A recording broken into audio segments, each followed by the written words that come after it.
సగ్గుబియ్యం దోసల రెసిపీని షేర్ చేస్తున్నానండి. వేసవికాలంలో మనం సగ్గుబియ్యం ఎంత వాడుకుంటే అంత మంచిదండి. శరీరానికి చాలా చల్లదనాన్ని ఇస్తుందనమాట. బాడీని ఈజీగా కూల్ చేస్తుంది. పాయసం కావచ్చు, ఈ విధంగా దోసలు కావచ్చు, కిచిడి కావచ్చు. ఇంకా రెసిపీలోకి వెళ్ళిపోతే 3/4 గ్లాసు సగ్గుబియ్యం తీసుకున్నానండి. 1 గ్లాసు రైస్ తీసుకున్నాను ఈ గ్లాస్ తోటి. ఇప్పుడు రెండింటిని శుభ్రంగా వాష్ చేసేసుకుని ఫ్రెష్ వాటర్ వేసుకుని 4 గంటల పాటు సోక్ చేసుకుంటామండి. ఆఫ్టర్ 4 అవర్స్ మనకి సగ్గుబియ్యం చక్కగా మెత్తగా నానిపోయినాయండి. ఇప్పుడు మిక్సీ జార్లో చిన్న అల్లం ముక్క, 3 పచ్చిమిర్చి, అదే విధంగా చక్కగా నానినటువంటి సగ్గు బియ్యం యాడ్ చేసేసుకుంటున్నాము. తర్వాత రైస్ కూడా దీంట్లోకి యాడ్ చేసేసుకుంటాము. యాడ్ చేసుకున్న తర్వాత 1 కప్పు పెరుగు దీంట్లో యాడ్ చేసేస్తామండి. నార్మల్ పెరుగైనా కావచ్చు, కొంచెం పులిసిందైనా కావచ్చు. ఇంకా సరిపడా వాటర్ వేసుకుని మెత్తని కాటుకలో గ్రైండ్ చేసేసుకుంటాం. ఇంకా దీంట్లో 1 గుప్పుడు కొత్తిమీర వేసేసుకుంటాం, సన్నగా తరుక్కుంది. రుచికి సరిపడా సాల్ట్ వేసేసుకుని మంచిగా మిక్స్ చేసేసుకుంటామండి. కన్సిస్టెన్సీ సేమ్ లైక్ దోసపిండి లాగా ఉండాలండి. మీకు తిక్కుగా ఉందంటే కొంచెం వాటర్ వేసుకుని డైల్యూట్ చేసుకోవచ్చు. పెరుగు వేసుకోవడం వల్ల ఏంటంటే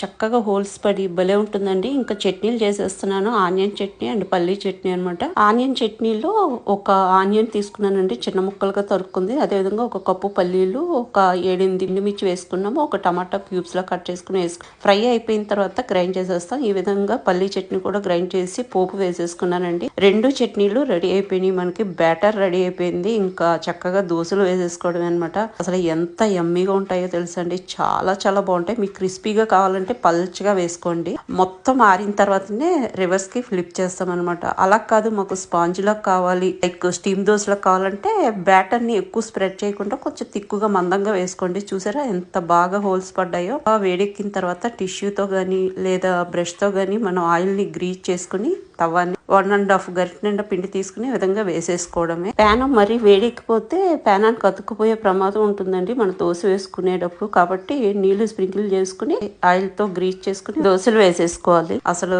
ఎంత యమ్మీగా ఉంటుందో. ఆ పచ్చిమిర్చి అల్లం వేసాం కదండి, ఆ ఫ్లేవర్, కొత్తిమీర ఫ్లేవర్ తగులుతూ అద్భుతంగా ఉంటుంది అనమాట. ఇంకా ఒకవైపు మంచిగా రోస్ట్ అయిపోయింది.